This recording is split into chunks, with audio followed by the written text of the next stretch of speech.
আসসালামু আলাইকুম। আশা করি সবাই ভালো আছেন। আজকে আমি আপনাদেরকে দেখাবো আমড়ার খোসা দিয়ে নতুন একটি রেসিপি। কথা না বাড়িয়ে চলে যাওয়া যাক মূল রেসিপিতে।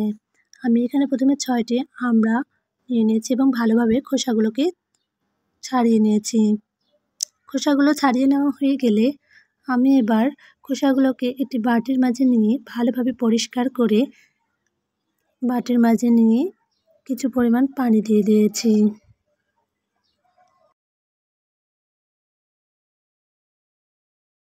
পানি দেওয়া হয়ে গেলে এখানে আমি ১ টেবিল চামচ পরিমাণ লবণ দিয়ে দেব।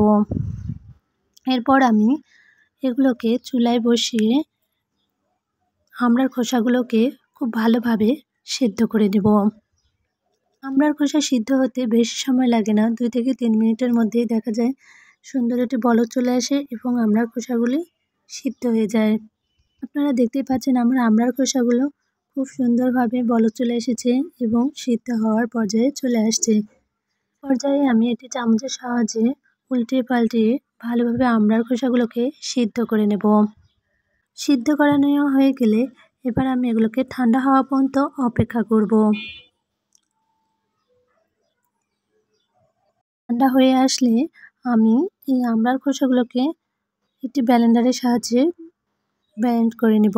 আপনারা দেখতেই পাচ্ছেন কত সুন্দরভাবে আমি ব্লেন্ড করে নিয়েছি। অপরদিকে আমি একটি প্যানের মাঝে ৫ ফোড়ন ও কিছু পরিমাণ জিরে দিয়ে দিয়েছি। নেওয়া হয়ে গেলে এগুলোকে আমি একটি বাটনার মাঝে দিয়ে বেটে নেব। অপরদিকে আমি আবারও একটি প্যান বসিয়ে দিয়েছি এবং প্যানটি গরম হয়ে আসা পর্যন্ত অপেক্ষা করব। গরম হয়ে আসলে আগে থেকে ব্লেন্ড করে রাখা খোসাগুলোকে আমি এখানে দিয়ে দিব। কিছুক্ষণ পরে আমরা দেখতে পাবো যে অনেক সুন্দর বলক চলে এসেছে। এই পর্যায়ে আমি একটি চামচের সাহায্যে সুন্দরভাবে অনবরত নেড়ে দেব। এবার চুলার আঁচ অবশ্যই মিডিয়াম টু লো হিটে রাখতে হবে। কিছুক্ষণ পরে আমরা খোসাগুলোকে ভালোভাবে নেড়েচেড়ে দিতে হবে। আপনারা বুঝতেই পারছেন আমি আজকে আমড়ার খোসা দিয়ে চাটনি বা আচার তৈরি করব। চাটনি বা আচারটি খেতে অসম্ভব মজাদার হয়ে থাকে। আপনারা অবশ্যই এইভাবে আচার বা চাটনি বানাবেন, দেখবেন বাসার সবাই অনেক বেশি পছন্দ করবে। এবার আপনারা দেখতেই পাচ্ছেন আমার পানিটা অনেক পরিমাণ শুকিয়ে আসছে। এই সময় আমি এর মাঝে পরিমাণ মতো চিনি দিয়ে দিব। অনেকে অনেক বেশি মিষ্টি পছন্দ করেন, আপনারা চাইলে আপনাদের পছন্দ মতো চিনির পরিমাণ বাড়িয়েও দিতে পারেন।